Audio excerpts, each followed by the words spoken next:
Salah satu dari warga desa yang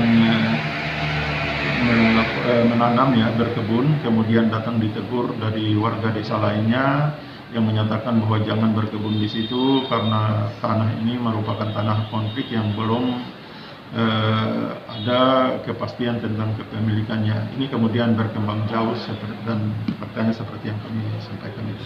Nah ini tentunya kami menghimbau kepada warga masyarakat khususnya antara kedua desa maupun masyarakat lainnya agar tidak terprovokasi dengan situasi kejadian yang ada di Pulau Harukusana.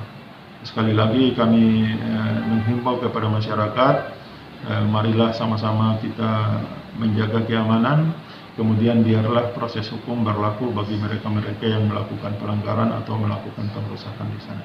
Jadi penanganan di Ambon juga polisi juga tempatkan ya Pak ya? Ya, di Ambon juga kami tentunya patroli rutin sebagaimana sudah merupakan kegiatan-kegiatan setiap hari kami akan lakukan dan tentunya menghadapi konflik ini akan kami tingkatkan lagi. Terima kasih sudah nonton, jangan lupa like, subscribe, dan share ya!